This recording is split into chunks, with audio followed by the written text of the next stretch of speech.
Participan en este coloquio internacional Justicia Social, tema Corrupción y Transparencia en México, el doctor Guillermo Eduardo Lizama Carrasco, de Chile.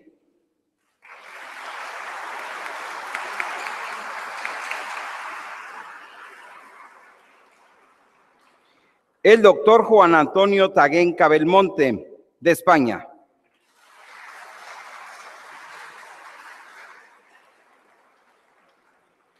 El doctor Raúl Rodarte García, de México.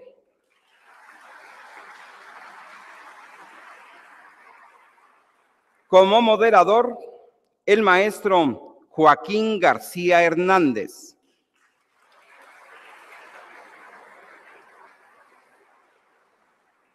Saludamos su presencia en este acto académico del maestro Humberto Augusto Veras Godoy, rector de la Universidad Autónoma del Estado de Hidalgo, presidente del Consorcio de Universidades Mexicanas, el CUMEX. Bienvenido, señor rector.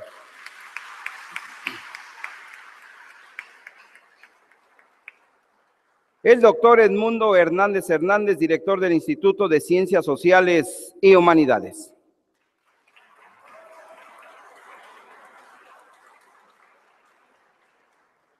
El doctor Otilio Arturo Acevedo Sandoval, director del Instituto de Ciencias Agropecuarias.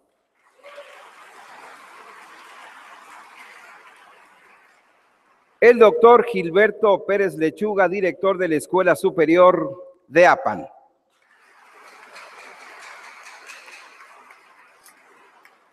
Recibimos a los académicos, investigadores y alumnos del Instituto de Ciencias Sociales y Humanidades, de la Escuela Superior de Actopan y de la Escuela Superior de Tizayuca. Bienvenidos, jóvenes alumnos.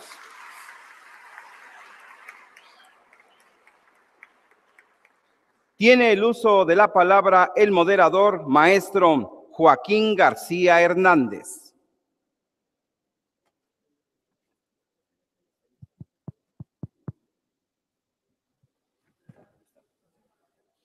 Muchas gracias. Buenos días a todas y a todos ustedes. Antes que nada, quiero agradecer la invitación como moderador a la tercera mesa del Coloquio Internacional sobre Justicia Social sobre el tema de corrupción y transparencia en México. Antes que nada, quisiera comentar rápidamente cómo se va a llevar a cabo la dinámica de esta mesa. Todos los ponentes tendrán una primera intervención de hasta 7 minutos, posteriormente tendrán una segunda intervención hasta de 5 minutos y después habremos una sesión de preguntas y respuestas. Bien, sin duda alguna que el tema de transparencia y corrupción en México es un tema importante, trascendente, sobre todo actualmente en el Estado mexicano. Por una parte tenemos que el tema de la transparencia ha tenido un avance significativo en los últimos años, ya que a partir de la reforma de 1977 a la Constitución, en el artículo 6º, desde esa fecha no se tocó el tema, sino fue hasta el año 2000, más que nada por presiones sociales y también de organismos internacionales, cuando se exigía la existencia de una ley general de transparencia. Y fue precisamente con el llamado Grupo Oaxaca, en el cual diversos actores de distintos sectores sociales, principalmente académicos, proponían la creación de un organismo de transparencia, un organismo autónomo que precisamente se llevara a cabo las resoluciones en materia de transparencia. Y a consecuencia de eso, en el 2002, en el Estado mexicano, se crea la primera ley de transparencia en México. Posteriormente, con la declaración en 2005, la llamada Declaración de Guadalajara, trae un avance importante a una reforma constitucional en este tema. En el 2010 es cuando da un gran avance también este tema, en el cual se crea precisamente la Ley Federal de Protección de Datos Personales en posesión de particulares.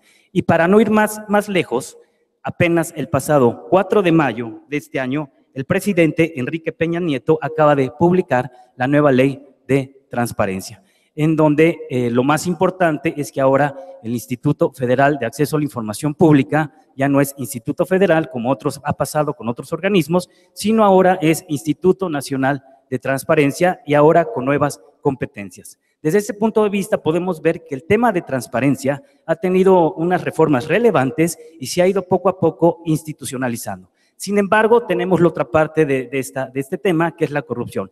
Precisamente es con la transparencia con la que se ha tratado de disminuir los índices de corrupción en México. Sin embargo, vemos que es un problema realmente preocupante porque, de acuerdo en 2014 a Transparencia Internacional, México ocupa uno de los últimos lugares en un estudio que se hicieron a 175 países con una calificación de 35 sobre 100, donde 0 es más corrupto y 100 es más corrupto.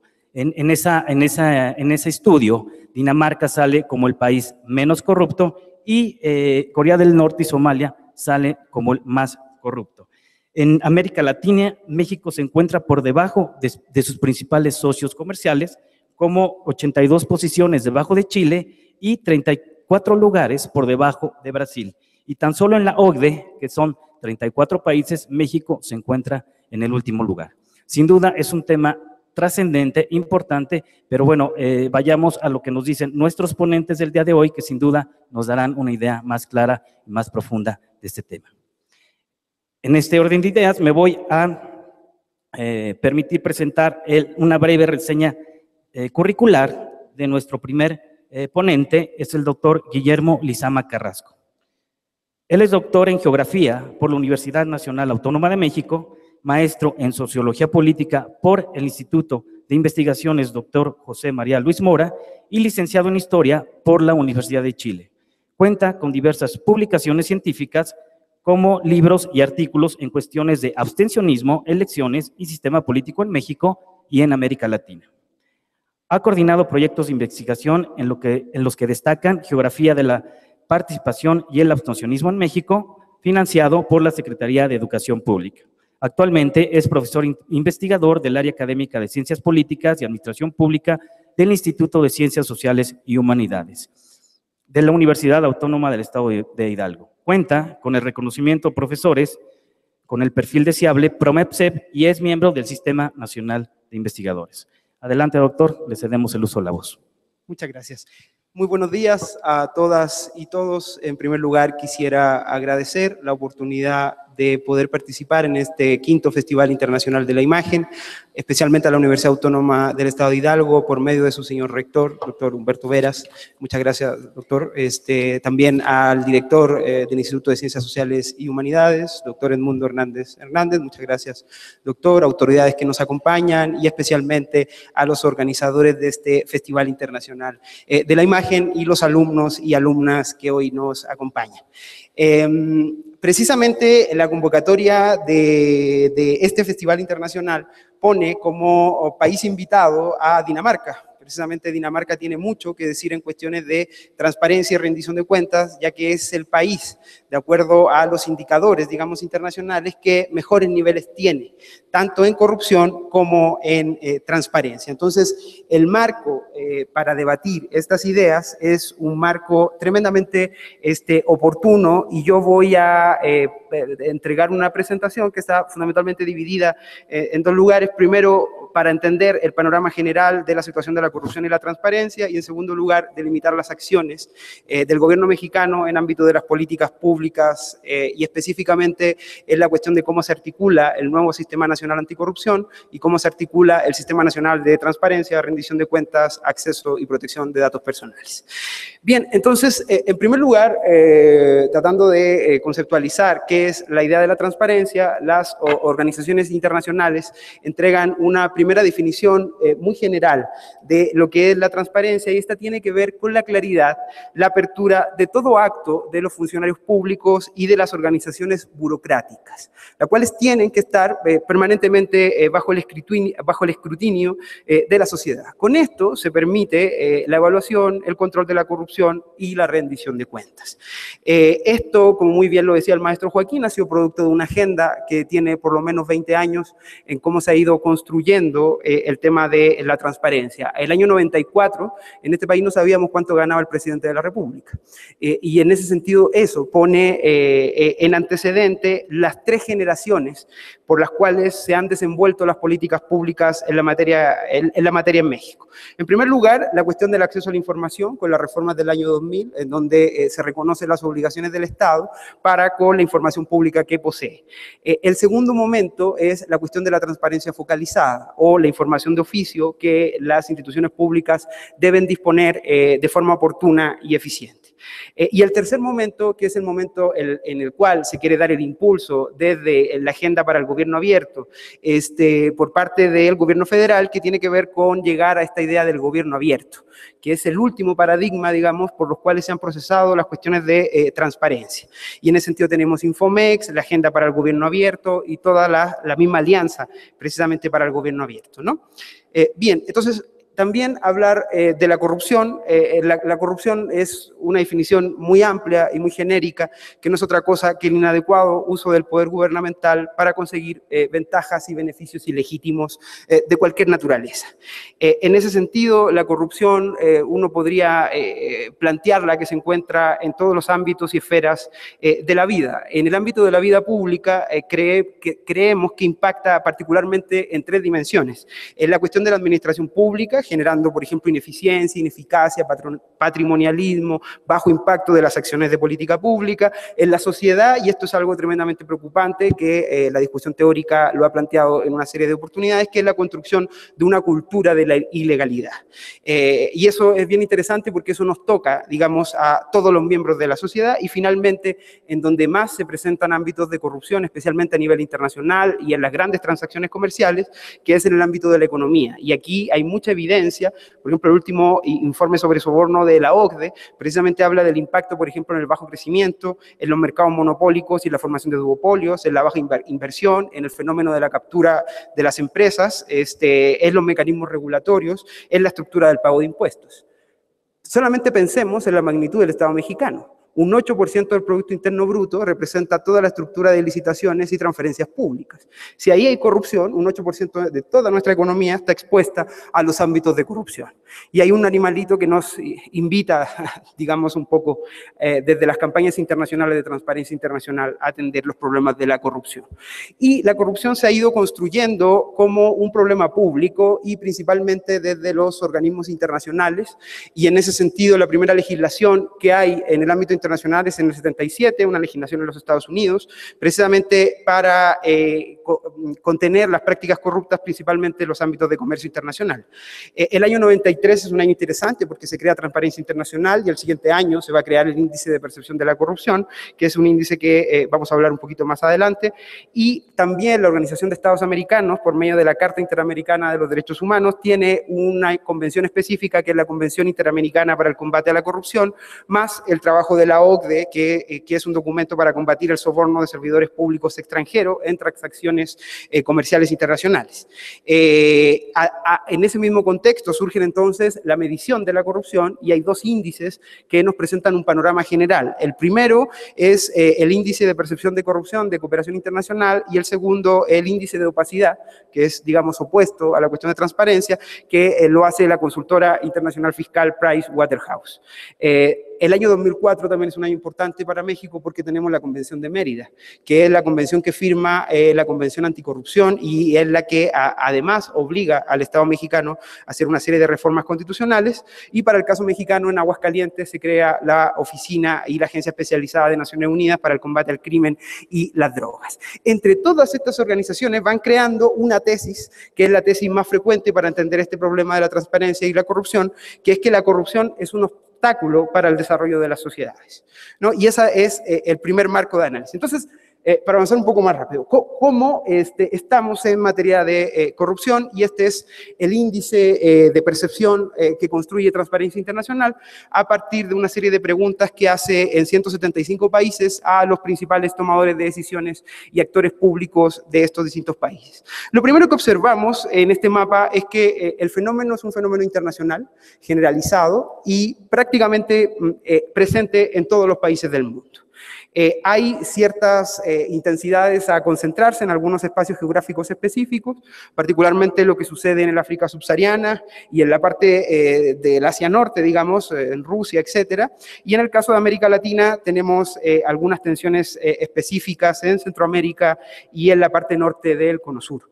Y los países en este contexto entonces que mejor caminan en este sentido es Australia, Nueva Zelanda, Canadá, los países desarrollados de Europa del Norte y ya lo dijimos, digamos, nuestro invitado a este Festival Internacional de la Imagen, Dinamarca, que es el país más transparente y menos corrupto del mundo.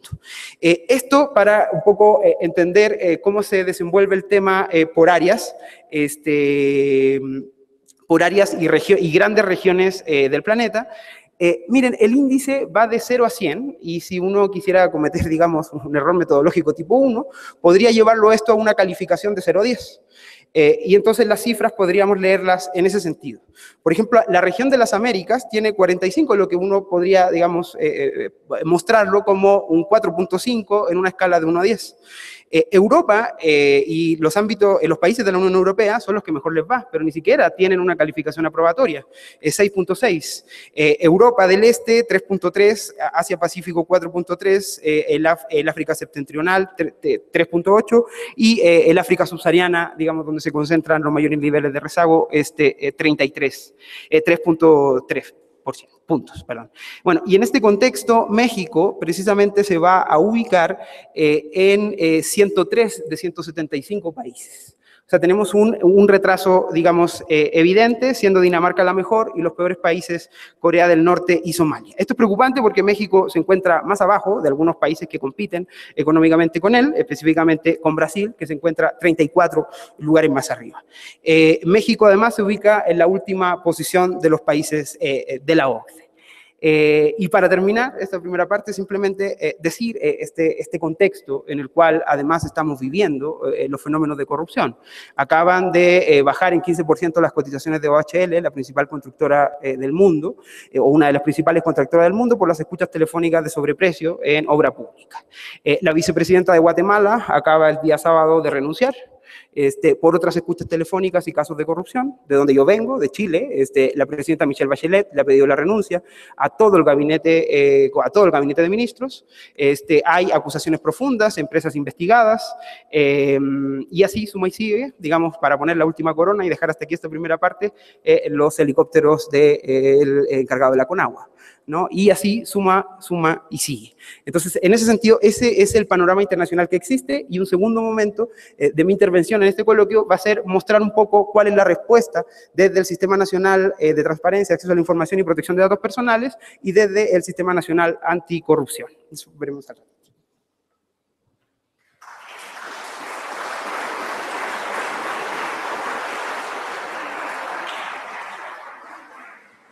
Gracias al doctor Guillermo Lizama en esta primera intervención. Sin duda muy interesantes los datos que nos ha mostrado.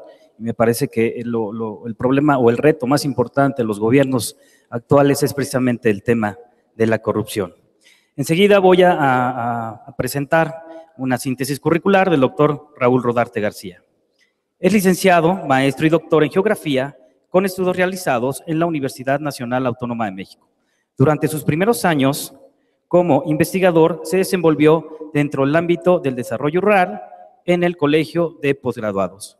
Realizó un diplomado de ordenamiento territorial en la Universidad de París.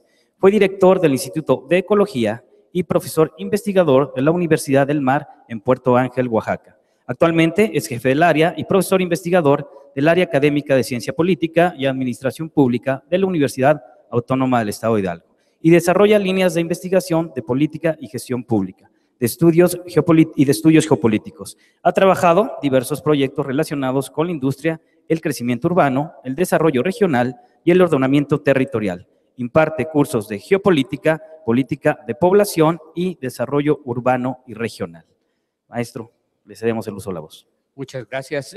También, como mi compañero, le doy las gracias a la Universidad Autónoma del Estado de Hidalgo, mi casa, darme esta oportunidad de poder platicar con todos ustedes sobre estos temas que realmente nos están impactando a todos los mexicanos. Le doy también las gracias al señor rector Humberto Veras Godoy, que como mexicano, como hidalguense y como compañeros de Ciudad Sagún, pues sentimos realmente estos momentos difíciles para nuestra formación y nuestra herencia. Bueno, creo que lo que acaba de decir mi compañero Guillermo Lizama es muy significativo porque nos ha definido claramente los términos de corrupción y transparencia. Lo que yo quisiera platicarles, bueno, es un punto de vista de lo que estoy yo observando en estas elecciones, en donde más que elecciones pareciera una guerra de lodo. ¿Por qué estamos hablando ahorita de la corrupción? Por todos esos eventos que están sucediendo en la vida política, todos esos elementos que nos están dando los mismos políticos, de en qué grado está la corrupción en México y la corrupción en la clase política que nos está gobernando. Nos enteramos de casas blancas, de casas de las lomas, de que yo nomás robé poquito, pero pues bueno, es algo decente. Bueno, infinidad de expresiones que están saliendo hoy en día en estas competencias políticas que nos están lastimando, incluso de aquellos partidos que esperaríamos una conducta moral más decente, nos dicen que son la izquierda moderna y que saben pactar con el gobierno para poder sobrevivir. Todos ellos son expresiones para justificar lo que está sucediendo, la corrupción como un fenómeno, no como lo expresó por ahí alguien que decía que es un fenómeno de la cultura mexicana. No es ningún fenómeno de la cultura mexicana, tal vez cultural de los partidos políticos que ahorita están compitiendo y que están muy contentos en estarse dividiendo la riqueza nacional. Pero en realidad el fenómeno de la corrupción, antes que de la transparencia, es básicamente un fenómeno sistémico. Hemos vivido desde que la humanidad ha estado construyendo una sociedad en sistemas básicamente corruptos. ¿Corruptos por qué? Porque se basan en la concentración de la riqueza, y esa concentración de la riqueza, a pesar de lo que se diga, casi siempre es de una manera corrupta, en el momento que para enriquecerse las personas tienen que aprovecharse de los recursos de los demás. Es un fenómeno, como señalaban algunos autores italianos, un fenómeno individual, sí, pero individual a partir de concentrar la riqueza. Y en ese sentido, cuando esos individuos que desean concentrar la riqueza se organizan en sociedades o en grupos, entonces tenemos este fenómeno que ahorita estamos viendo en México, donde ya son grupos específicos que están gobernando el país para poder enriquecerse. Y eso es lo más grave porque, al menos en la armonía capitalista, esto no debiera de suceder porque no permite que esté fluyendo el capital a toda la sociedad, sino que básicamente se concentra. En este sentido, ¿qué se puede afirmar? Que la transparencia simplemente es una forma en que el sistema, digamos, legaliza la corrupción. Antes, en el esclavismo, pues decíamos que era una cuestión aceptada por todos, legal, entonces era bien explotar a la gente sin darles más que latigazos y un poco de comida. Después, en el feudalismo, pues a lo mejor era bueno tener a un montón de campesinos hambrientos, extrayéndoles toda la producción que tenían. Y hoy en el capitalismo, pues básicamente como vivimos en un sistema de empresarios, es bueno que los empresarios sigan concentrando más y más riqueza.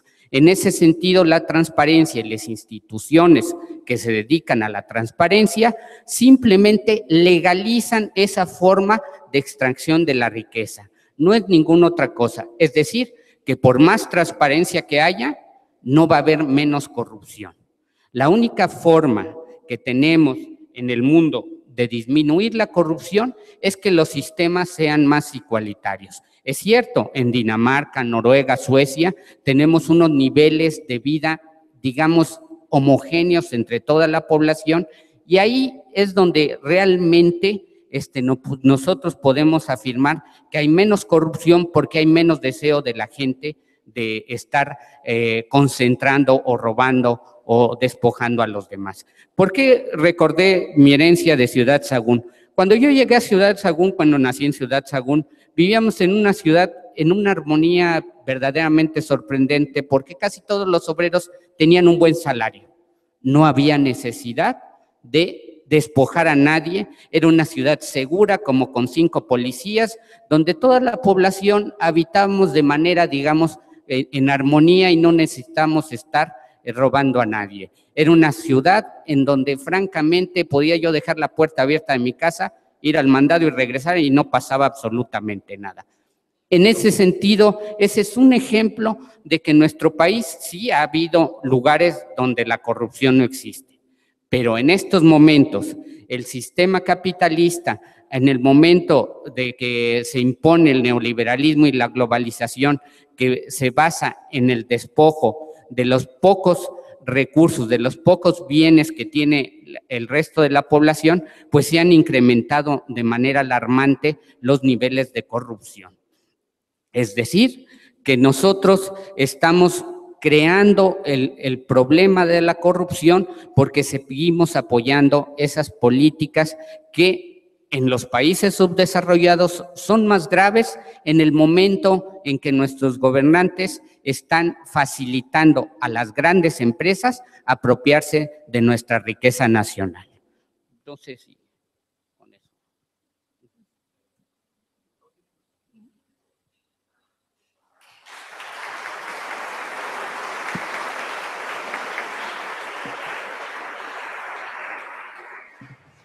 Gracias, doctor Raúl Rodarte. Ha tocado también temas interesantes.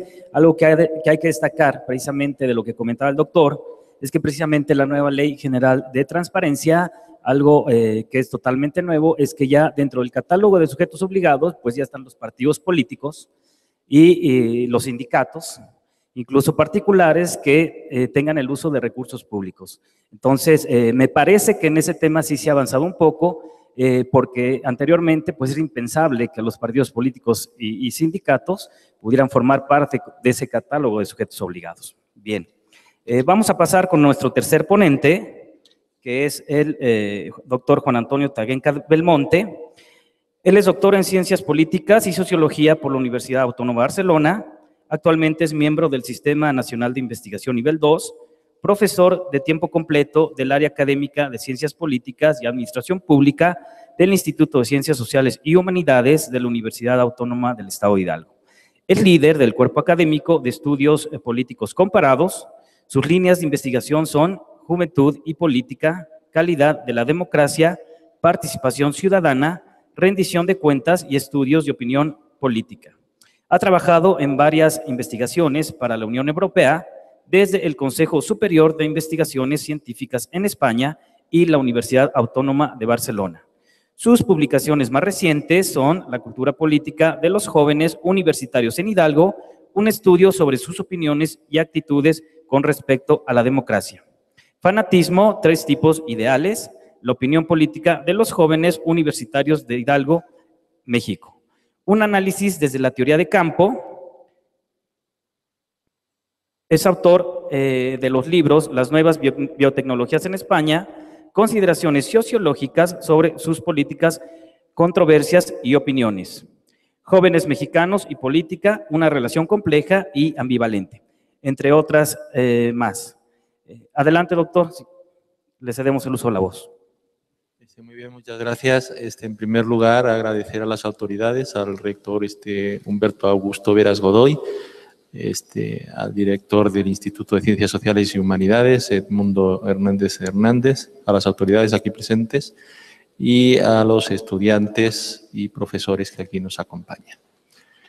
Bueno, el tema de la transparencia. Bueno, lo primero que me preguntaría es que ¿de dónde venimos? Entonces, venimos de un sistema autoritario en México donde todo se arreglaba en lo oscurito, ¿no? Se llegaban a acuerdos que beneficiaban a partes privadas, tanto las que estaban trabajando en el ámbito público como las que estaban trabajando en el ámbito privado, y había un sector de la población mínimo que se beneficiaba de los recursos nacionales y, como decía bien el doctor Raúl Rodarte, extraía esos recursos públicos para bienes privados. Venimos de esa situación, que es una situación clara de corrupción.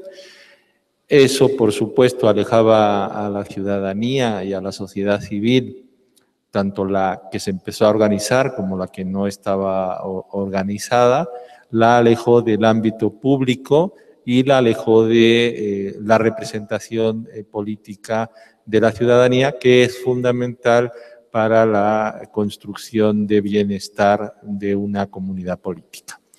Viniendo de esa situación y de ese periodo donde el incremento de deslegitimación y el incremento de la desconfianza hacia los actores políticos fue en incremento, pues se tuvo que realizar conforme también a los dictados internacionales, como digo, se tuvo que realizar una estructuración institucional y previa a una legalidad sobre cómo se debía ejercer la participación ciudadana para el control de los asuntos públicos. De ahí que se llevara a cabo todo un entramado de rendición de cuentas donde es fundamental la transparencia para controlar el uso privado de los bienes públicos. Se debía controlar a través de la información que daban los organismos públicos y sus representantes, que son servidores públicos, a la ciudadanía, que no hubiera situaciones de corrupción. Se intentaba evitar de esta forma, por ejemplo, los casos de utilización de automóviles para uso privado, de los choferes públicos para uso privado, para que lleven los niños al colegio, el uso de helicópteros para fines privados, etcétera, etcétera. Bueno, sigue habiendo casos, lo importante es que esos casos ya están saliendo a la luz pública y ya hay información al respecto. Yo me centraría en este caso en cómo se opera la transparencia. Es importante el asunto de cómo se opera la transparencia. Vamos a poner un ejemplo. Ustedes como ciudadanos tienen dudas sobre una licitación de obra pública y dicen, bueno, aquí hay gato encerrado porque puede haber un sobreprecio, porque partes de los recursos se están destinando a usos privados y no a el beneficio de la ciudadanía. Lo primero que se encuentran es cómo realizo la petición o, mejor dicho, la solicitud de acceso a la información. Bueno, dicen, bueno, me interesa este tema, voy a pedir que me den información sobre todos los documentos que se refieren a tal licitación, que es la que me interesa investigar.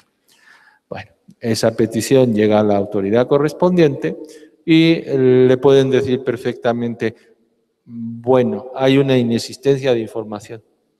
Dices, bueno, pero si tienen que tener información, ¿cómo me dicen que hay una inexistencia de la información? Le dicen que hay inexistencia de la información, puesto que hay la información generada, no la generó la administración, la generó el privado en la solicitud que hizo de la licitación.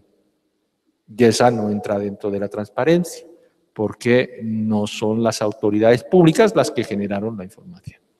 Le pueden decir, por otra parte, que el acceso a esa información es restringido, porque entra dentro de los ámbitos que marca la ley para no tener acceso a la información. Bueno, le pueden decir también que la información es incompleta o imparcial. Y se lo pueden decir porque parte de la información proviene del privado y parte de la información proviene de la administración pública. Por otro lado, también le puede decir que su solicitud es ad hoc. ¿Qué quiere decir que su solicitud es ad hoc? Quiere decir que intervienen varios documentos que habría que conjuntar en las partes respectivas para generar un documento que diera cuenta de su petición de acceso a la información. Pero como no se da el tema de que las solicitudes son ad hoc, puesto que el acceso a la información no es un derecho abstracto, sino un derecho sobre los documentos generados por la administración pública.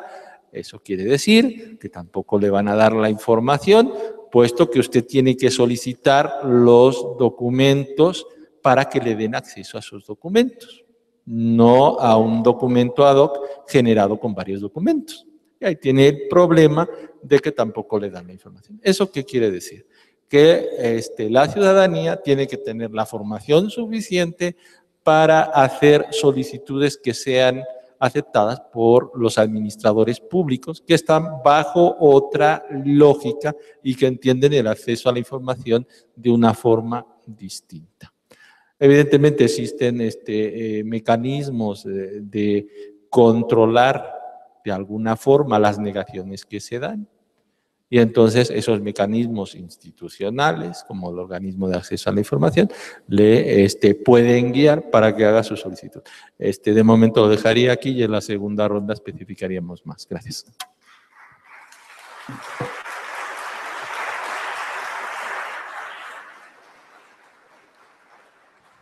Gracias, doctor, por su intervención. Al igual, en base a lo que dice, hay un punto muy importante en donde muchas veces se confundía precisamente al solicitar esa información y la misma ley señalaba que no se podía dar información clasificada como reservada o confidencial. Entonces, ahí había una incógnita, cuál realmente era reservada o confidencial y cuál no. Y de ahí muchos organismos, pues lo que hacían es no daban información porque la caracterizaban de esa forma. Fue entonces precisamente cómo nace este organismo de transparencia para solucionar esas controversias, cuando los particulares precisamente solicitaban a algún organismo alguna determinada información y no se le daban. Por esta situación es el organismo de transparencia el que solucionaba estas controversias, en donde le decía al organismo, como última instancia, tienes que dar determinada información o bien si está considerada como información delicada. Bien, vamos a pasar entonces a la siguiente intervención de nuestros ponentes, que tendrán hasta 5 minutos para terminar de exponer su ponencia. Adelante, doctor. Muchas gracias, maestro Joaquín. El Barómetro Global de la Corrupción que elabora Transparencia Internacional nos muestra un poco los temas por los cuales la ciudadanía y los gobiernos piensan que la corrupción tiene más injerencia. Y la pregunta que se hace en este barómetro es la siguiente: si tuviera una varita mágica y pudiera eliminar con ella la corrupción de una de las siguientes instituciones, ¿cuál elegiría primero? El 30% piensa que los partidos políticos, de una muestra de 44 países. El 14% muestra que es el sistema judicial. El 12%, que es la policía, el 8% los servicios médicos y el 7.5% el sistema educativo. Entre estos constituyen el 70% de las preocupaciones de los gobiernos en el ámbito de combate a la corrupción. En el caso mexicano, un instrumento que nos acerca un poco a entender este panorama es la encuesta de calidad e impacto gubernamental que elabora INEGI. El 90% de la población percibe en México a los policías como el sector donde hay más fenómenos de corrupción, seguido del 85% por parte de los partidos políticos. Y el Ministerio Público, 78.4%, a propósito de la discusión de este festival, que nos habla de justicia social. Venga, si aquí hay corrupción, el problema es que se está limitando el acceso a la justicia. Entonces se está negando un derecho y eso es de una gravedad enorme. Finalmente, el 94% de los mexicanos consideran que la corrupción es uno de los principales problemas del país. Este panorama general desató una serie de discusiones en los ámbitos internacionales de la sociedad civil que generaron obligaciones en el ámbito del derecho internacional. Y específicamente las obligaciones del Estado mexicano en el ámbito de ese derecho se constituyeron en 3 instrumentos y convenciones que generaron la obligatoriedad del Estado con las acciones de transparencia y corrupción. Primero, la Convención Interamericana contra la Corrupción, la Convención de la Organización para la Cooperación y el Desarrollo Económico para combatir el cohecho de funcionarios públicos y la Convención de las Naciones Unidas contra la Corrupción. Y aquí ustedes van a ver una serie de articulaciones legales de la ley en México que fue construyendo un marco legal medianamente robusto respecto al combate a la corrupción y a la ética pública. Yo quisiera hacer una valoración específica de 3 cuestiones de política pública que a mí me parecen interesantes y por los cuales creo personalmente que México avanza en la materia, pero avanza lento. El primero es que en el Plan Nacional de Desarrollo se establece una estrategia que se llama Gobierno Cercano y Moderno, y específicamente la estrategia 1.1 habla de participación ciudadana y combate a la corrupción. Y eso ya es un avance, digamos, sobre todo si el principal objetivo del Plan Nacional es el alineamiento o alinear una serie de acciones de política pública. El segundo es la Alianza para el Gobierno Abierto, que ustedes pueden ver el logotipo en la parte derecha, en donde 63 países han acordado una agenda para avanzar en políticas públicas en la materia, y finalmente la cuestión del Sistema Nacional de Transparencia y el Sistema Nacional Anticorrupción, lo cual está ya conformando un modelo de transparencia y corrupción, o sea, un modelo de política pública dada por estos dos sistemas, el Sistema Nacional de Transparencia y el Sistema Nacional Anticorrupción. Y las acciones que además se han definido en la plataforma Gobierno Abierto son bastante interesantes desde el punto de vista de la transparencia y del combate a la corrupción. Voy a decir muy rápidamente algunas. Por ejemplo, el cuento de regulación clara y normas accesibles, el registro de detenidos, la base de datos de personas desaparecidas, el padrón abierto de beneficiarios, compras abiertas, compras inteligentes, el gasto abierto, impuestos abiertos, infraestructura para todos, política de datos abiertos, datos de educación superior, el Fonden transparente, que es el recurso para la atención de los desastres y las emergencias naturales, y las acciones del cuidado del medio ambiente. Todas esas son políticas que tienen que tener una dimensión transversal de acceso a la información. Y finalmente, las últimas dos láminas, la primera un poco para hablar de un gran avance que a mi juicio representa la discusión actual. Llevamos, creo que hoy día en la mañana, eran 23, 24 entidades federativas que aprobaron la reforma constitucional para crear el sistema anticorrupción en México, por lo tanto, ya debiese, digamos, ser publicado por el Diario Oficial de la Federación, y este sistema nacional anticorrupción es muy interesante. Lo primero es el objetivo, que a mí me llama la atención, porque es coordinar y homologar las acciones y políticas de los tres órdenes de gobierno. Lo que teníamos era acciones de combate a la corrupción antes de esta reforma totalmente dispersas, y eran más bien voluntaristas que alineadas efectivamente como política pública. Los servidores, entonces, ¿qué cambios hay en este sistema nacional anticorrupción? Y eso a mí me parece muy relevante. Los servicios públicos, los servidores públicos estarán obligados a presentar declaración patrimonial y de conflicto de intereses de forma obligatoria. El plazo para la prescripción de sanciones administrativas graves, y esto es muy importante, pero es limitado, se amplía de 3 a 7 años. O sea, después de los 3 años, si alguien hacía algo malo en la administración pública, prescribía el delito y no había posibilidad de avance, ahora hasta 7 años. La Auditoría Superior de la Federación, y esto también es muy interesante, tiene facultades de auditoría en tiempo real. Siempre la Auditoría Superior de la Federación auditaba presupuestos ya ejercidos, digamos. Pero al poder hacerlo en tiempo real también genera mayor impacto. El Tribunal Federal de Justicia Fiscal y Administrativa se va a cambiar y se va a llamar Tribunal Federal de Justicia Administrativa. Y aquí hay algunas discusiones, digamos, en el ámbito de la sociedad civil que critican precisamente, por ejemplo, que este tribunal no tenga los dientes suficientes, no tenga los recursos, la autonomía, el personal para llevar adelante procesos de fiscalización. Otra cuestión importante es que los estados, las entidades federativas, deben crear sistemas locales anticorrupción. Entonces, la obligatoriedad también llega, bajo el principio del federalismo, a las entidades federativas. Luego, finalmente, quisiera destacar la creación de un comité de participación ciudadana, que estaría integrado por 5 ciudadanos, digamos. Y eso también representa un avance en términos de participación. Recuerdo, avance pero lento, ¿no? Entonces, yo creo que hay que valorar la creación del sistema anticorrupción, pero hay que hacer algunas críticas y alguna propuesta, digamos, de por dónde avanzar. Yo, desde mi particular posición en la academia, creo en el enfoque neoinstitucionalista, donde las instituciones y el marco legal genera comportamientos, y es ese enfoque el que nos puede llevar a una cultura de la legalidad, lo que no tiene que ver con otra cosa que fortalecer precisamente las instituciones, en lo que algunos investigadores, por ejemplo, en la Universidad de California, llaman pesos y contrapesos, para el combate a la corrupción. O sea, generar equilibrios, digamos, de poder dentro de las instituciones para limitar la corrupción. Lo primero, por ejemplo, es que se establezca un modelo participativo para la definición de los ejes, objetivos y metas del Sistema Nacional Anticorrupción, que es muy diferente a los procesos de consulta. Este es un modelo participativo en el origen, no se nos consulta por procesos ya establecidos. Entonces, ese sería un primer avance. ¿Por qué? Porque se debe profundizar 2 enfoques de política pública que son bastante novedosos. El primero es el monitoreo ciudadano y el segundo la Contraloría Social. El otro modelo que se implementa en el área de pesos y contrapesos tiene que ver con el equilibrio político entre los partidos y actores. Y aquí hay una serie de, en política comparada, que hay que valorar. Por ejemplo, en el Reino Unido, ellos tienen una cosa que se llama gabinete en las sombras.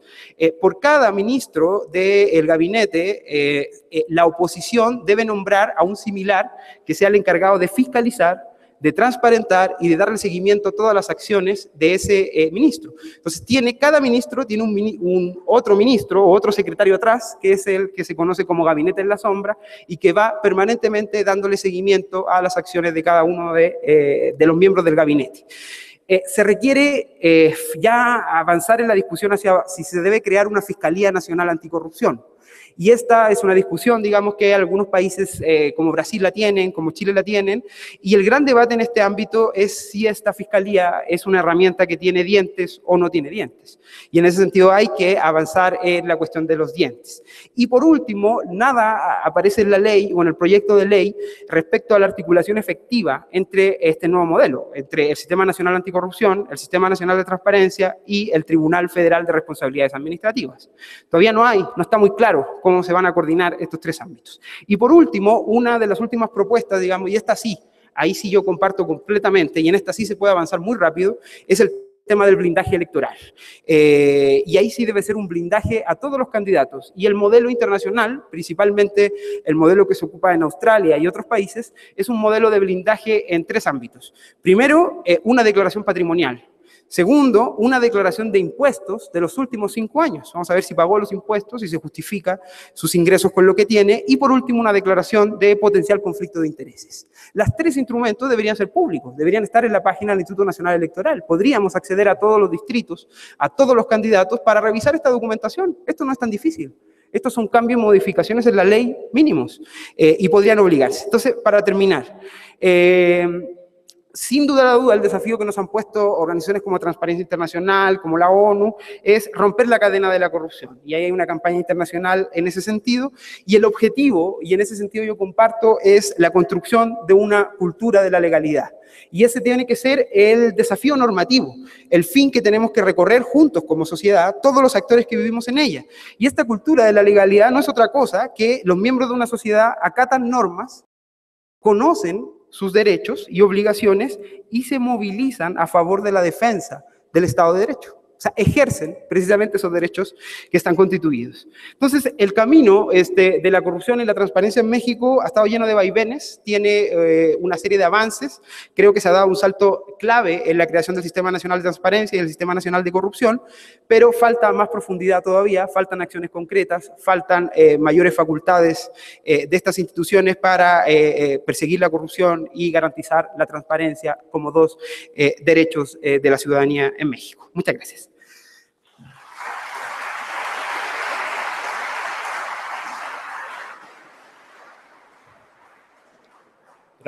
Gracias, doctor Guillermo. Pasaremos a la segunda intervención del doctor Raúl Rodarte García. Adelante, doctor. Yo quisiera seguir remarcando el caso de la transparencia, porque México, como dicen los abogados, es un país de leyes, ¿no? Tenemos leyes para todo, instituciones para todo. Nos hablan de la Secretaría de la Función Pública, un instituto de transparencia. Los que hemos trabajado en la administración pública sabemos que hacemos nuestras declaraciones, etcétera, etcétera. Y entonces la pregunta es, ¿por qué seguimos siendo uno de los países con mayor corrupción? En ese sentido, a veces la comparación con otros países no es muy correcta, porque lo que pasa en otros países que simplemente legalizan muchas de las prácticas que nosotros tenemos como ilegales. Por ejemplo, el estar siempre, se me olvidó, el cabildeo es la palabra. Por ejemplo, el cabildeo aquí está prohibido, pero en Estados Unidos es normal. Y hay leyes que regulan el cabildeo, etcétera, etcétera.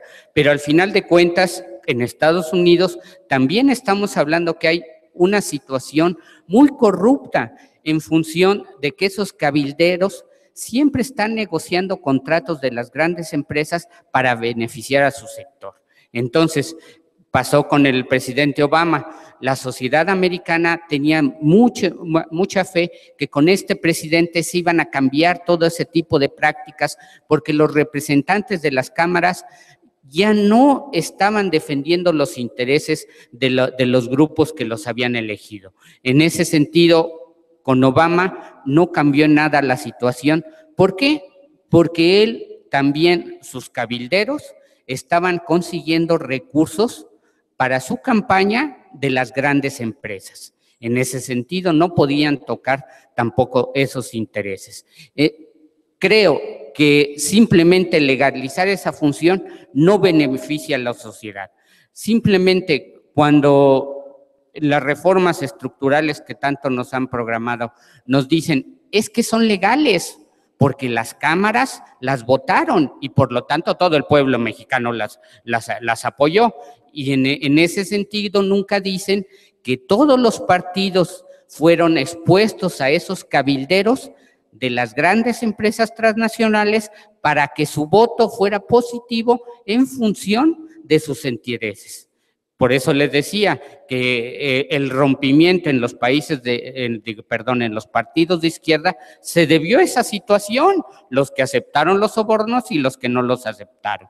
En ese sentido, ¿cuál es el problema básico? Y como lo señalan algunos de los politólogos, que en México se rompió la armonía. Ya no hay una armonía de hacer una, digamos, lucha o competencia libre entre las empresas para conseguir contratos del gobierno. Ahora, el gobierno es parte de todas esas estructuras mafiosas, es parte de y representa y defiende las estructuras mafiosas que hoy nos gobiernan. Por mafia estamos hablando de esas mafias de la electricidad y de todo lo demás. Ya no sabemos dónde está el límite del gobierno y las mafias. Y en ese sentido, cualquier lucha, cualquier objeto que nos proponga el gobierno para transparentar su actuación, realmente es demagogia. Lo hemos visto, por ejemplo, con el antiguo Instituto Federal Electoral, cuando le dicen, a ver, compruébame de dónde venían los recursos que se utilizaron para que llegara el presidente a donde está. Simplemente dijeron, no nos corresponde y por lo tanto no sabemos, pregúntenle a otros, ¿no? Así, en otras situaciones políticas se está dando lo mismo. Siempre no hay solución. Se nombra un fiscal en la Secretaría de Función Pública para que investigue los enriquecimientos ilícitos. Y de antemano él se descalifica y dice, bueno, voy a hacer el intento a ver si puedo descubrir todos esos recursos. En ese sentido, con estas promesas que se están haciendo, no vamos a llegar a ningún lado. Y bueno, esas soluciones institucionales del gobierno quedan totalmente desfasadas porque el gobierno es juez y parte. Y en ese sentido no va a haber nunca una forma de transparentar o de decidir si lo que están haciendo es correcto o no es corrupto. Sí, yo soy un hombre de los que buscan siempre lo positivo y tratar de mejorar las cosas, y en este sentido, mientras la sociedad no sea la que forme los partidos políticos, sea la actuante en los partidos políticos y sea la que realmente esté supervisando lo que hacen los gobernantes y grandes empresarios, no creo que vaya a haber solución, porque las cámaras de diputados y de senadores siempre deciden, vamos a poner a tal gente que es un incondicional de tal o cual partido, y eso absolutamente no se puede. Tenemos que la sociedad mexicana empezar a tomar ese poder y no necesitamos realmente a líderes que se dicen salvadores de este planeta, sino más que nada necesitamos que nosotros seamos partícipes de esto que nuestra nación nos está pidiendo, ¿no? Tomar verdaderamente las riendas de esta nación. Muchas gracias.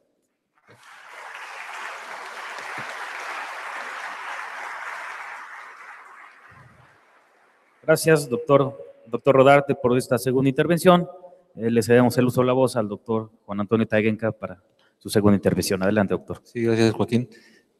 Bueno, ya se han tocado muchos temas. Tocaré 3 temas breves. El primero es cómo las administraciones públicas están dando la información a la ciudadanía.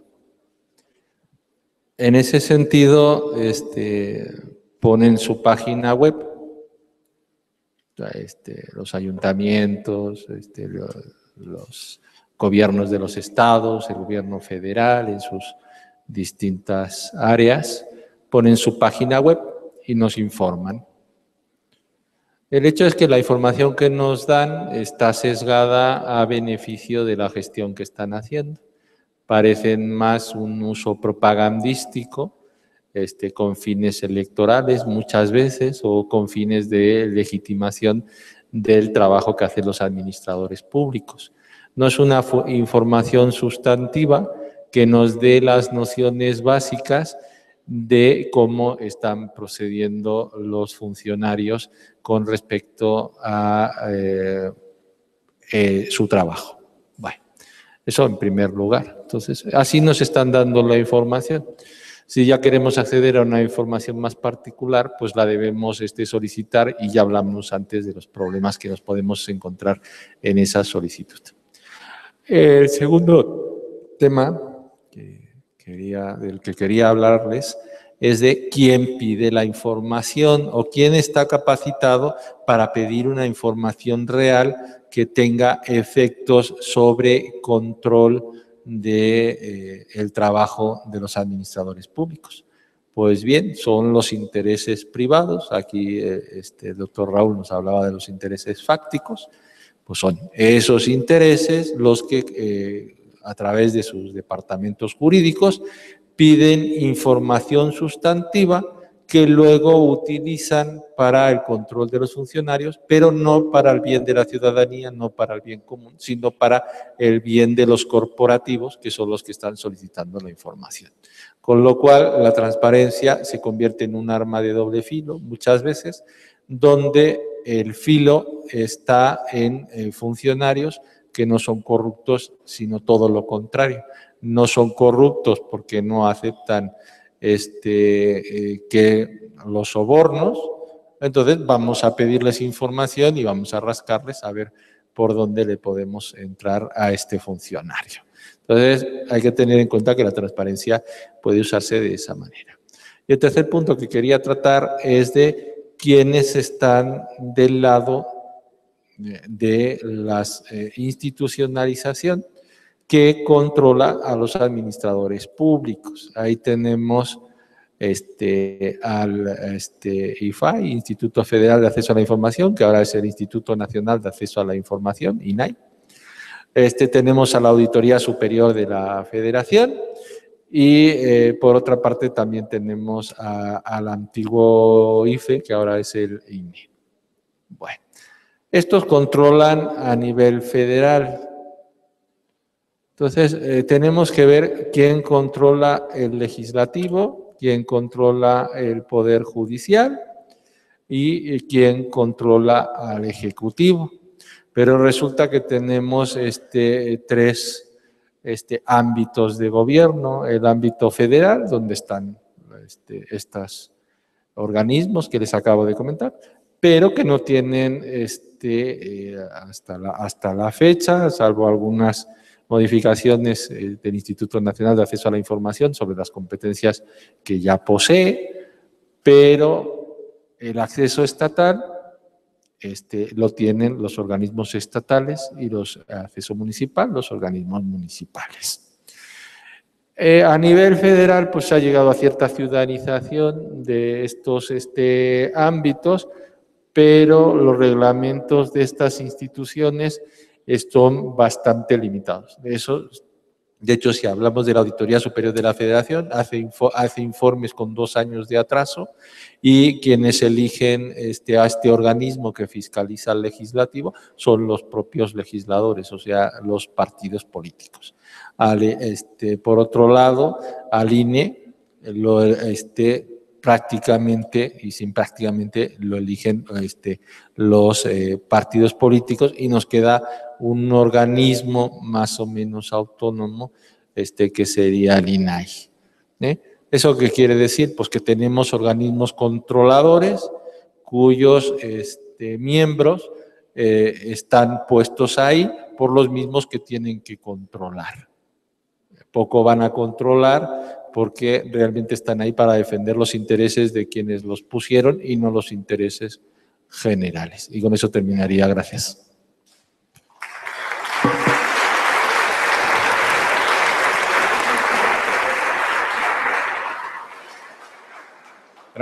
Gracias, doctor Taguenca.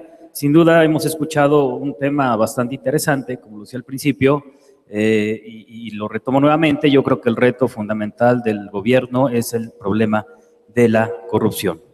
Y algo que quiero destacar es precisamente que se han ido creando instituciones para ir atacando esta problemática. Sin embargo, eso es lo delicado del asunto desde mi punto de vista.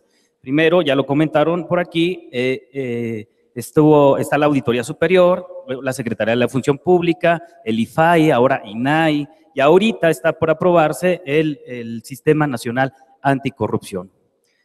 Y, por hacer un paréntesis, ahora creo que México últimamente está sufriendo de una epidemia de organismos autónomos y me parece que todos van ligados al problema de la corrupción. Tenemos el INE, con doble E, el Instituto Nacional para la Evaluación de la Educación, el CONAFE, tenemos el IFT, es decir, me parece que estos organismos autónomos han sido creados por la falta de capacidad del gobierno por no resolver ciertas problemáticas. En las democracias avanzadas no existen este tipo de organismos. ¿Por qué? Porque hay legitimidad, hay credibilidad de los ciudadanos hacia las instituciones del Estado. Entonces, sin duda, sí es un problema bastante delicado, es un problema, el principal problema desde el punto de vista del Estado mexicano que hay que analizar y hay que ir combatiendo. Claro, estoy de acuerdo también con el doctor Guillermo, ha habido avances en el tema de transparencia, principalmente en los últimos años, pero el reto más importante es que si esos avances y ahora esas nuevas reformas van a disminuir, no eliminar porque es algo muy complejo, pero por lo menos sí disminuir los altos índices de corrupción en México. Bien. Vamos a pasar entonces a una sesión de preguntas y respuestas, para lo cual les pediría al público asistente nos pudieran dar su nombre, el área de donde vienen y pedirles que la pregunta sea lo más precisa posible, precisamente para que pueda haber una mejor respuesta, ya sea puede ser personal alguno de nuestros ponentes o bien puede ser de manera general para que alguno de ellos que quisiera contestarla. No sé si alguien que quisiera tener alguna pregunta.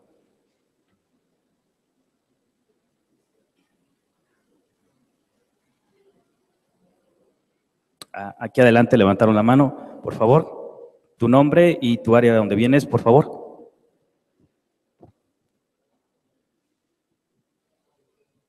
Muchas gracias. Muy buenos días a todos. Mi nombre es Ulises Hernández, soy licenciado en Derecho por esta casa de estudios. Actualmente estoy estudiando la maestría en Derecho Penal y Ciencias Penales, también en el Instituto de Ciencias Sociales y Humanidades. Antes que todo, quisiera felicitar a los miembros de este panel por su preparación. Sin duda, una gran contribución a la comunidad universitaria que nos encontramos presentes. Y me llamó mucho el tema, particularmente quiero dirigir la pregunta al doctor Guillermo, del barómetro que nos manejaba. Me gustaría saber su opinión. ¿Cuál cree usted que sea el sector que deba atacarse principalmente para combatir la corrupción en el Estado mexicano? Sería mi pregunta y muchas gracias. Gracias. ¿Había otra pregunta por aquí? Sí, adelante. Buenas tardes. Mi nombre es Aldo Sánchez Cornejo, yo estudio Derecho en ICSU. Y mi pregunta concretamente sería, ¿cuál es el método para medir la corrupción en un país? No sé si lo hagan por medio de entrevistas o algo, porque bien sabemos que la corrupción como tal es algo que está muy detrás de todas las instituciones. Pero ¿cuál es ese método que se utiliza para poder medir la corrupción? Gracias. Contestamos eso. Adelante, doctor. Bueno, muchas gracias por la pregunta. Sin duda, es muy difícil escoger un área específica, entonces sería muy injusto solamente decir mi opinión. Entonces voy a tratar de contestar con otras encuestas, digamos, que han mostrado cuáles son las áreas que más preocupan para la ciudadanía y sin lugar a dudas, las áreas más preocupantes, si usted por ejemplo también revisa la encuesta nacional de cultura política y prácticas ciudadanas de CEGOP, las áreas que se detectan son policía, servicios de seguridad y justicia. Y creo que ahí hay una tarea pendiente, digamos, ¿no? Porque parece un sinsentido que las instituciones de justicia sean precisamente instituciones detectadas como las más corruptas.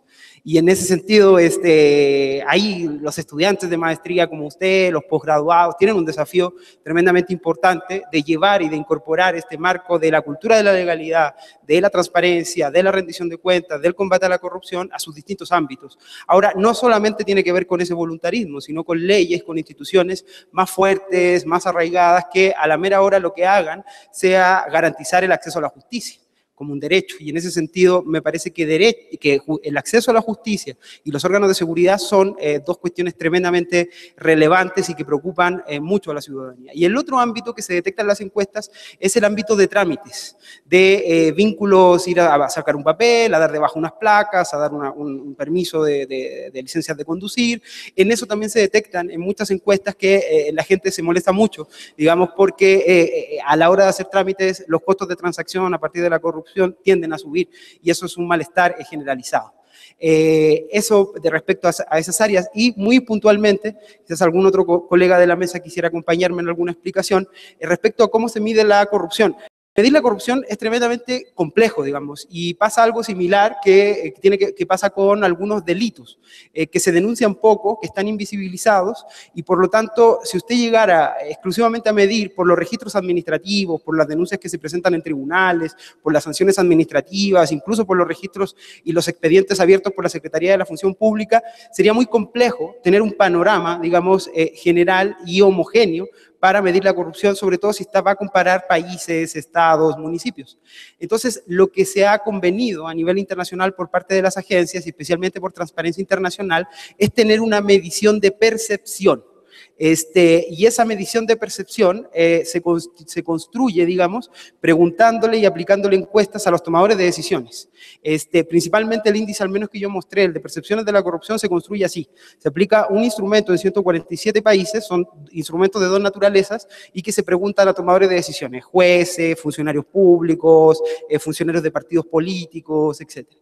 Creo que para el índice, por ejemplo, de corrupción se levantaron 14.000 cuestionarios. Entonces, esa es, digamos, una de las formas, digamos, por la cual se está intentando medir y entender el fenómeno de la corrupción. Pero, lamentablemente, por el ocultamiento de la cifra, se ha desarrollado principalmente un sentido de medir la percepción de la corrupción, ¿no? Y metodológicamente lo que hablamos aquí es de percepción de corrupción más que del fenómeno de la corrupción así empírico concreto, porque de eso tenemos muy pocos datos.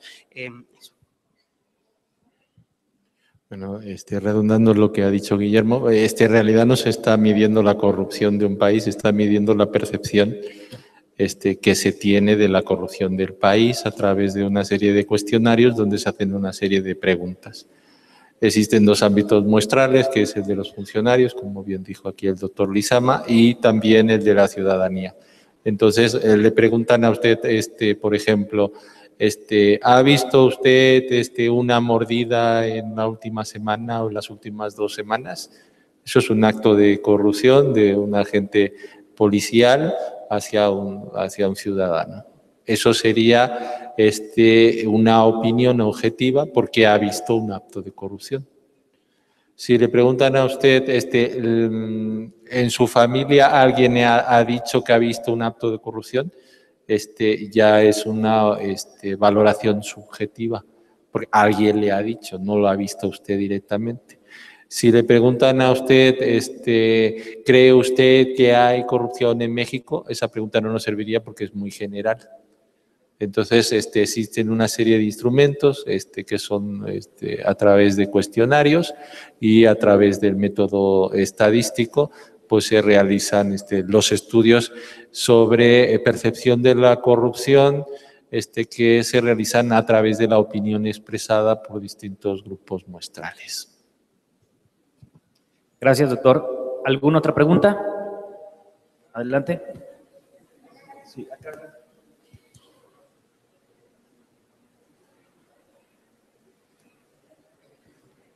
Gracias, mi nombre es Lisbeth Robles Gutiérrez, académica de la Escuela de Derecho del Instituto de Ciencias Sociales.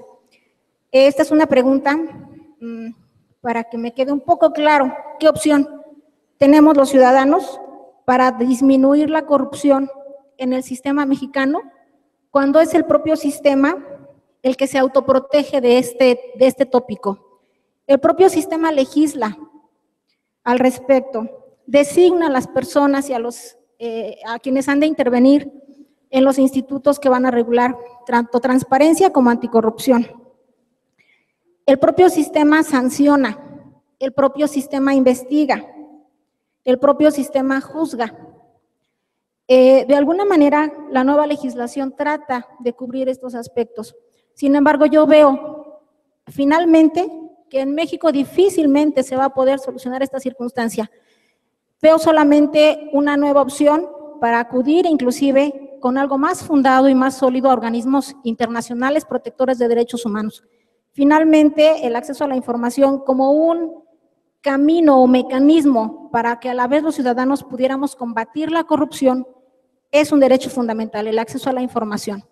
En consecuencia, yo quisiera que ustedes nos pudieran apoyar concretándonos cómo nosotros los ciudadanos podemos, al tenor de la nueva legislación, porque me queda claro que con esta no lo hemos podido hacer porque el propio sistema, insisto, se protege. El mismo sistema no se dispara a sí mismo en la pierna para poder cojear.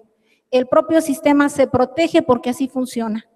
¿Qué podemos hacer los ciudadanos para disminuir la corrupción a través de los mecanismos objetivos y concretos que la nueva ley establezca? Gracias. Gracias. Me parece que había otra pregunta en la parte de arriba.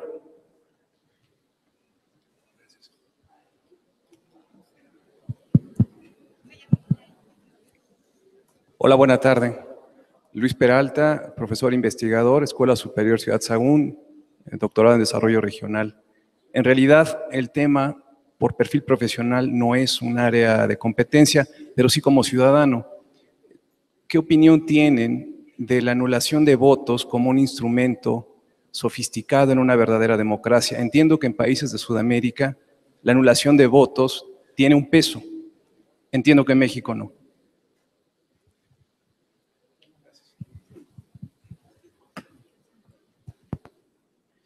Bien.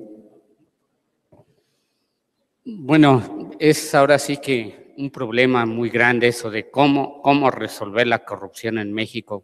Si yo mismo afirmé que el gobierno ahorita es juez y parte, ¿no? Es el que está promoviendo todo ese tipo de corrupciones y él crea sus instituciones, pero para lavar su imagen, ¿no? En este sentido, repitiendo lo que dicen muchos editorialistas, hay que reconocer algo, ¿no? Que las redes sociales nos están dando una forma de cuestionar el poder. Que esa forma de cuestionar el poder ha dado resultados, ¿no? ¿Cuántas veces, por ejemplo, ahorita en el caso de Carmen Aristegui, en la primera vez cuando sacó esa pancarta de la Cámara de Diputados que acusaban al presidente de alcohólico, ¿no? Si se acuerdan, esa vez también le quitaron su programa y fue la presión social la que obligó al gobierno de la República y a Multivisión para que la volvieran a reinstalar. Entonces, en muchos casos de los que estamos viendo es la presión social. Ahorita estaba leyendo que a un exgobernador panista de Guadalajara, pues ya lo expulsaron del PAN, ¿no? Recuerden que ese gobernador alguna vez donó dinero del erario público para hacer una gran basílica, ¿no? Cuando está súper prohibido por todas las leyes. Y fueron las redes sociales las que empezaron a cuestionar toda esa situación. Y así ha habido un montón de casos, pero al final de cuentas, claro, pueden decir lo de Ayotzinapa, ni han resuelto nada, pero solamente la movilización y la presión social son los únicos que pueden cambiar esta realidad. Sí, estamos en una situación muy difícil porque el gobierno está como yo, más sordo que nada, ¿no? En ese sentido, solamente es eso. Bueno, por ahí le quiero robar la participación a algunos de mis compañeros que decían, si anular el voto es una solución, tampoco quiero repetir lo que dicen, ¿no? Que votar es nuestro derecho y que los partidos políticos son los representantes de los ciudadanos, pero eso sí, si tomamos el voto como una forma de protesta, a lo mejor cambiamos algo, ¿no? Porque en aquel momento en que el ese 0.5% con que decretaron presidente a Felipe Calderón, pues en realidad fue un llamado de atención muy claro que nadie estábamos de acuerdo de cómo se estaba gobernando. Si ahorita nosotros votamos por esos candidatos que se supone nadie quiere porque no pertenecen a familias políticas, no se han enriquecido, etcétera, etcétera, pues a lo mejor les damos un escarmiento a estos gobernantes que se han coaligado para estarnos despojando de nuestras riquezas. Gracias.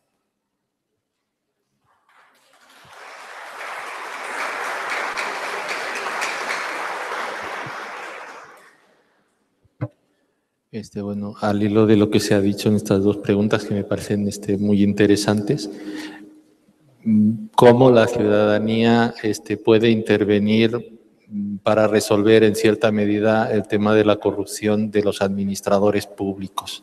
Bueno, la cuestión es difícil, muy difícil, pero yo considero, como dice aquí el doctor Raúl, que tenemos ya medios técnicos de intervención que nos publicitan los actos corruptos, y por otra parte tenemos ya la posibilidad de adherirnos a asociaciones de la sociedad civil, y tenemos la posibilidad de participar pidiendo información a las administraciones públicas, reclamando, y algo se ha avanzado en ese sentido. La nueva legislación hace posible que tengamos mecanismos para poder incidir en el tema de la corrupción, a pesar de todos los pesares, y eso es un avance que hay que reconocer en la situación mexicana, ¿no? Por otra parte, el tema del voto nulo, pues depende cómo se interprete ese voto nulo, si se interpreta como desconfianza en los partidos políticos, si se interpreta como desconfianza en la democracia, si se interpreta como un asunto particular sin vinculación política. Entonces, depende de cómo lo tomen los agentes ese voto nulo, podemos estar hablando de una desconfianza hacia el sistema y una llamada de atención a los partidos políticos. Que eso mejore el tema de la corrupción de los partidos políticos estaría por ver. Se hizo un llamado a la anulación del voto en elecciones pasadas, y parece pues que hay, como rememorando un poquito lo que decía su compañera, pues hay bastantes oídos sordos respecto a la anulación del voto. Gracias.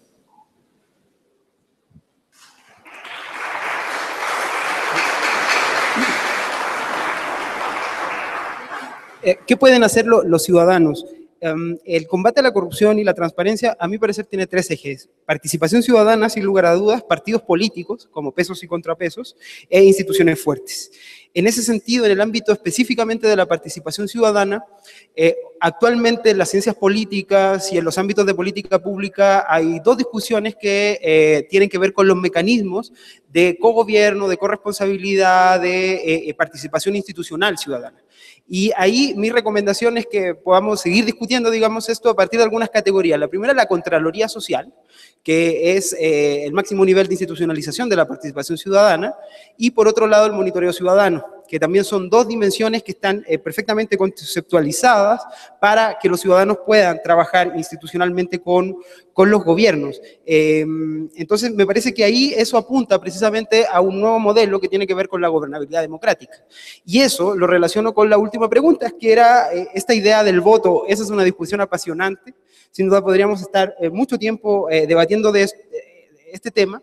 Yo creo que lo más importante es que en algún momento las prácticas electorales y el voto se constituya en una democracia como un mecanismo de rendición de cuentas, y que también sea un mecanismo sancionatorio, por así decirlo. Esto es muy del paradigma estadounidense. Sin embargo, aquí tenemos un diseño institucional que no favorece eso, digamos. En primer lugar, no tenemos reelección. Y entonces no podemos sancionar, digamos, a un gobernante su acción de gobierno cuando estuvo en el poder. Hay algunas aperturas, por ejemplo, con los candidatos ciudadanos, con los candidatos independientes. Entonces, la dimensión del voto como mecanismo de rendición de cuentas, sí, pero en el contexto mexicano es muy difícil. Tiene que haber un diseño institucional para que eso efectivamente suceda. Y entonces ahí lo electoral, digamos, también se constituye en otro mecanismo de pesos y contrapesos. Yo creo que ese es un eje bien importante por la cual los estados pueden ir avanzando de a poco, en constituir un mecanismo de balances del poder a partir de pesos y contrapesos, en donde un contrapeso fundamental son los ciudadanos, y son los ciudadanos organizados. Y con eso termino. ¿Quién empujó la agenda de transparencia y corrupción en México? Fueron las organizaciones de la sociedad civil, que empezaron, y de hecho hay hitos cuando uno estudia este fenómeno muy interesantes, desde el sueldo de Zedillo, que fueron organizaciones de la sociedad civil que pidieron esa información, desde las famosas toallas de Vicente Fox, por ejemplo, que también organizaciones de la sociedad civil, y ahí tenemos la red por la rendición de cuentas, los ciudadanos por el combate a la corrupción, y una serie de organizaciones de la sociedad civil que están construyendo una agenda pública específicamente a favor del combate a la corrupción y de la transparencia en México. Bien.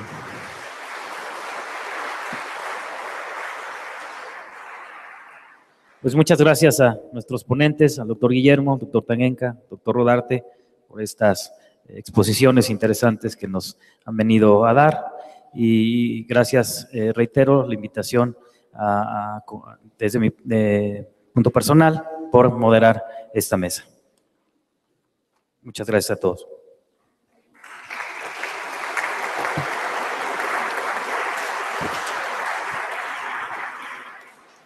A continuación se hará entrega de un reconocimiento.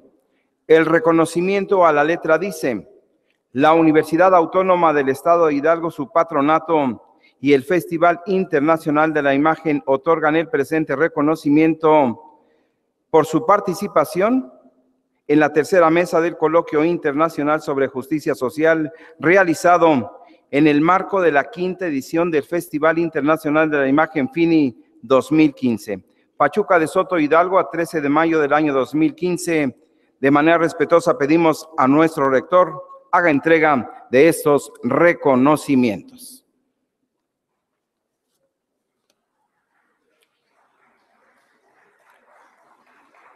Reciben reconocimiento por su participación en la tercera mesa del Coloquio Justicia Social el doctor Guillermo Eduardo Lizama Carrasco.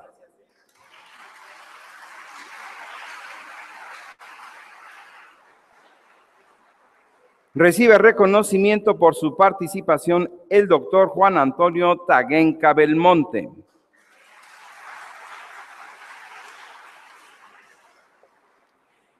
Recibe reconocimiento por su participación el doctor Raúl Rodarte García.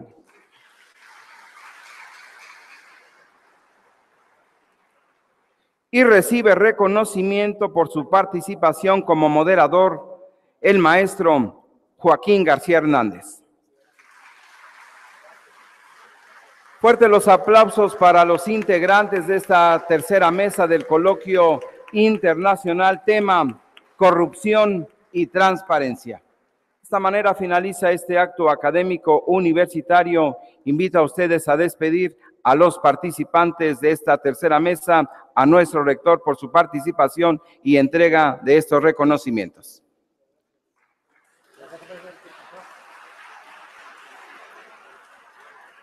A todos ustedes por su presencia, por su participación, muchas gracias. Muy buenas tardes. Gracias.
cabo las resoluciones en materia de transparencia. Y a consecuencia de eso, en el 2002, en el Estado mexicano, se crea la primera ley de transparencia en México. Posteriormente, con la declaración en 2005, la llamada Declaración de Guadalajara, trae un avance importante a una reforma constitucional en este tema.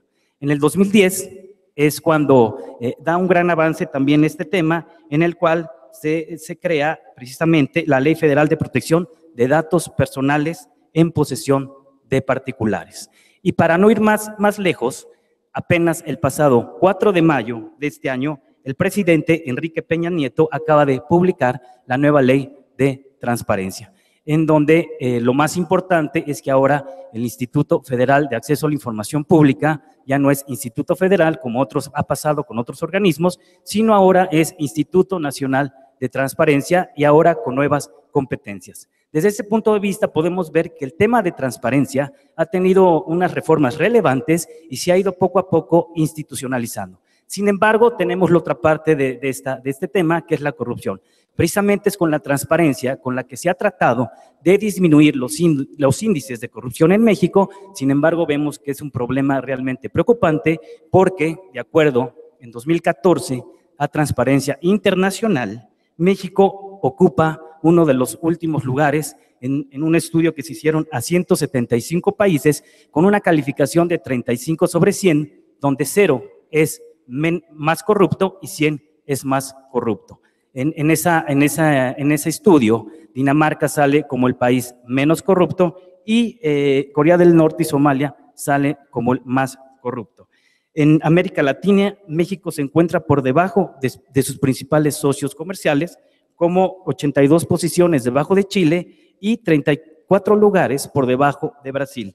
Y tan solo en la OCDE, que son 34 países, México se encuentra en el último lugar. Sin duda es un tema trascendente, importante, pero bueno, vayamos a lo que nos dicen nuestros ponentes del día de hoy, que sin duda nos darán una idea más clara y más profunda de este tema. En este orden de ideas me voy a permitir presentar una breve reseña curricular de nuestro primer ponente, es el doctor Guillermo Lizama Carrasco. La idea de la transparencia, las organizaciones internacionales entregan una primera definición muy general de lo que es la transparencia, y esta tiene que ver con la claridad, la apertura de todo acto de los funcionarios públicos y de las organizaciones burocráticas, las cuales tienen que estar permanentemente bajo el escrutinio de la sociedad. Con esto se permite la evaluación, el control de la corrupción y la rendición de cuentas. Esto, como muy bien lo decía el maestro Joaquín, ha sido producto de una agenda que tiene por lo menos 20 años en cómo se ha ido construyendo el tema de la transparencia. El año 94, en este país no sabíamos cuánto ganaba el presidente de la República. Y en ese sentido, eso pone en antecedente las 3 generaciones por las cuales se han desenvuelto las políticas públicas en la materia en México. En primer lugar, la cuestión del acceso a la información, con las reformas del año 2000, en donde se reconocen las obligaciones del Estado para con la información pública que posee. El segundo momento es la cuestión de la transparencia focalizada o la información de oficio que las instituciones públicas deben disponer de forma oportuna y eficiente.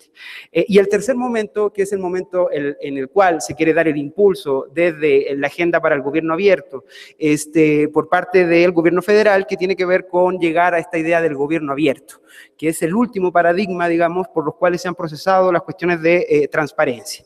Y en ese sentido tenemos Infomex, la agenda para el gobierno abierto y toda la misma alianza precisamente para el gobierno abierto, ¿no? Bien, entonces, también hablar de la corrupción. La corrupción es una definición muy amplia y muy genérica, que no es otra cosa que el inadecuado uso del poder gubernamental para conseguir ventajas y beneficios ilegítimos de cualquier naturaleza. En ese sentido, la corrupción uno podría plantearla que se encuentra en todos los ámbitos y esferas de la vida. En el ámbito de la vida pública creemos que impacta particularmente en 3 dimensiones. En la cuestión de la administración pública, generando, por ejemplo, ineficiencia, ineficacia, patrimonialismo, bajo impacto de las acciones de política pública en la sociedad, y esto es algo tremendamente preocupante que la discusión teórica lo ha planteado en una serie de oportunidades, que es la construcción de una cultura de la ilegalidad. Y eso es bien interesante porque eso nos toca, digamos, a todos los miembros de la sociedad, y finalmente en donde más se presentan ámbitos de corrupción, especialmente a nivel internacional. Él es doctor en Geografía por la Universidad Nacional Autónoma de México, maestro en Sociología Política por el Instituto de Investigaciones Dr. José María Luis Mora y licenciado en Historia por la Universidad de Chile.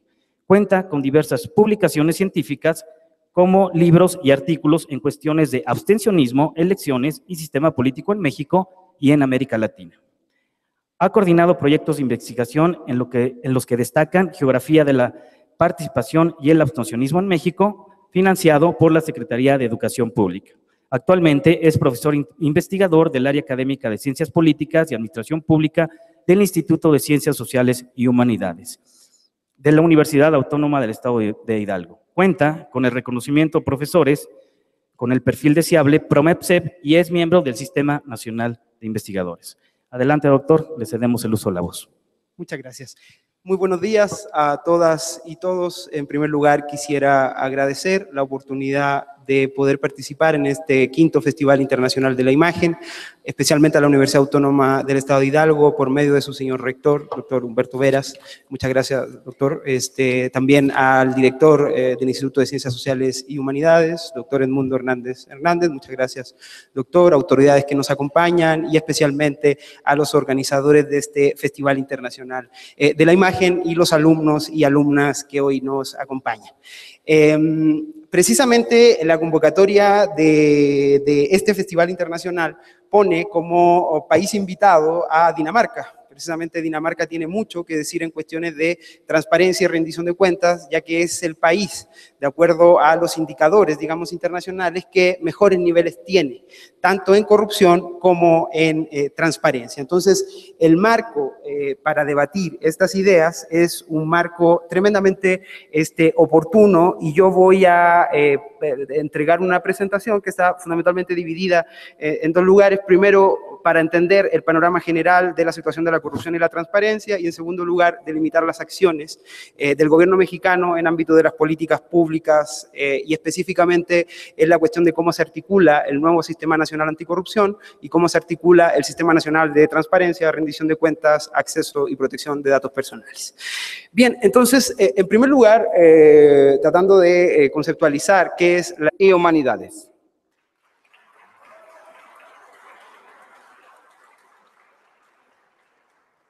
El doctor Otilio Arturo Acevedo Sandoval, director del Instituto de Ciencias Agropecuarias.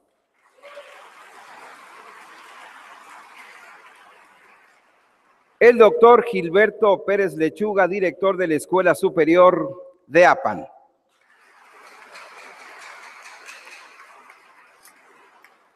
Recibimos a los académicos, investigadores y alumnos del Instituto de Ciencias Sociales y Humanidades, de la Escuela Superior de Actopan y de la Escuela Superior de Tizayuca. Bienvenidos, jóvenes alumnos.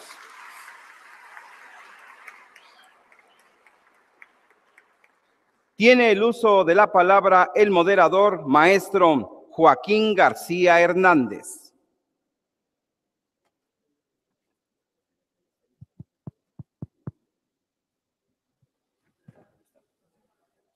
Muchas gracias. Buenos días a todas y a todos ustedes.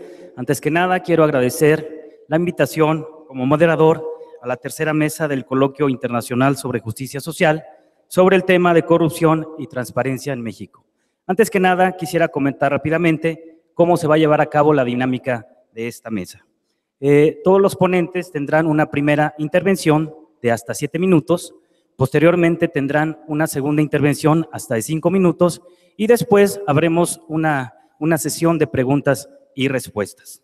Bien, sin duda alguna que el tema de transparencia y corrupción en México es un tema importante, trascendente, sobre todo actualmente en el Estado mexicano. Por una parte tenemos que el tema de la transparencia ha tenido un avance significativo en los últimos años, ya que a partir de la reforma de 1977 a la Constitución en el artículo 6º, desde esa fecha no se tocó el tema, sino fue hasta el año 2000, más que nada por presiones sociales y también de organismos internacionales, cuando se exigía la existencia de una ley general de transparencia. Y fue precisamente con el llamado Grupo Oaxaca, en el cual diversos actores de distintos sectores sociales, principalmente académicos, proponían la creación de un organismo de transparencia, un organismo autónomo que precisamente se llevara a cabo.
Participan en este coloquio internacional Justicia Social, tema corrupción y transparencia en México, el doctor Guillermo Eduardo Lizama Carrasco, de Chile.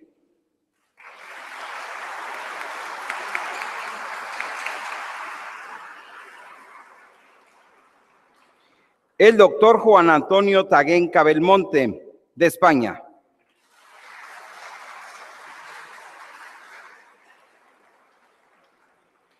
El doctor Raúl Rodarte García, de México.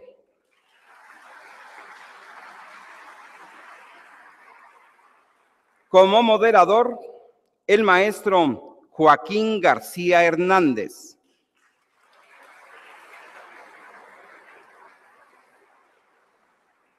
Saludamos su presencia en este acto académico del maestro Humberto Augusto Veras Godoy, rector de la Universidad Autónoma del Estado de Hidalgo, presidente del Consorcio de Universidades Mexicanas, el CUMEX. Bienvenido, señor rector.